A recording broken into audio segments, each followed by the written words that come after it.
Mkurugenzi, kwanza nichukue nafasi hii kukaribisha Geita pamoja na timu yako, na tunaona fursa kama wana Geita kwetu, hasa watumishi au waajiriwa pamoja na waajiri ambao wanaipata kutoka kwenu.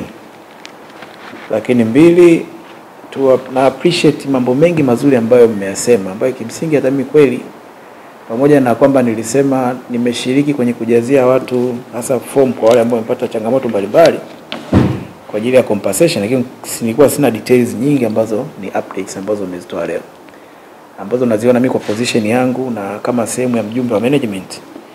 Maana yake itakuwa inanipa nafasi na mimi ya kuendelea kutoa elimu kwa wenzangu kuhusiana na umuhimu wa mfuko wa Workers Compensation Fund.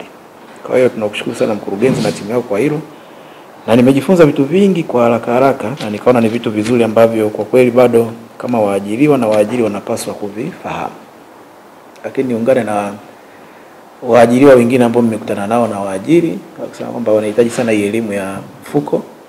Lakini baada ya kuingia nyinyi, maana yake sasa tunajifunza kumbe kuna mtu ambaye yuko moja kwa moja ambao wala hahitaji mlolongo mrefu kwenye kuweza kuwasaidia waajiriwa.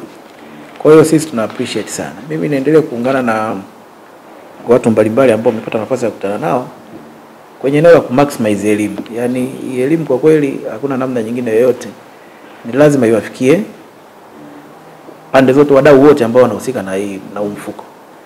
Sasa hao waajiri wengine ambao tunao, kwa mfano leo katibu tawala wa mkoa, lakini na wenzake wote wanaomsaidia na wakuu wa taasisi ambao wako ndani ya mkoa, wanawezaje wakapata fursa ya kupata hii elimu kwa pamoja.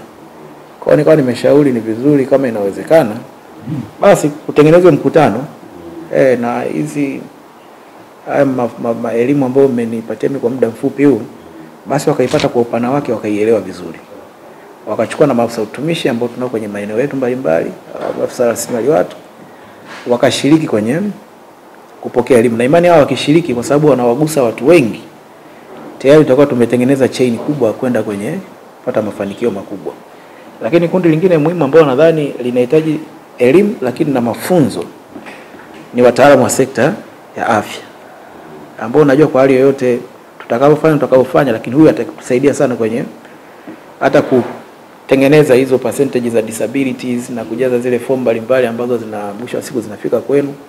Kwa hiyo nadhani ni kundi muhimu ambalo linahitaji kwa njia moja au nyingine kuelewa vizuri, na hasa wale ambao na mandate ya kujaza zile form, ili watumishi waweze kujua, waajiriwa waweze kujua kwamba wanapaswa kufanya hivyo. Lakini nimefurahi kwamba extend kwenye private sector.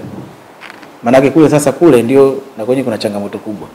Kwa mfano nimekutana na watu wa GGML, najua wale wenzetu kwenye eneo la safety ndio priority yao. Yaani kile wanachokizungumza first safety. Na maana nataka ingie mtu na alcohol, mtu aingie na chochote kule kwenye eneo lao la kazi. Nimeona upande wa familia tunaguswa kwa maana ya mishahara hiyo kulipa 20%, 40% na vitu vingine kama hivyo. Kwa ufupi sana mimi niseme hayo. Otherwise naendelea kuwashukuru tu. Na kadri tunavyozidi kwenda mbele tunaona elimu ya WCF inaendelea kuimarika.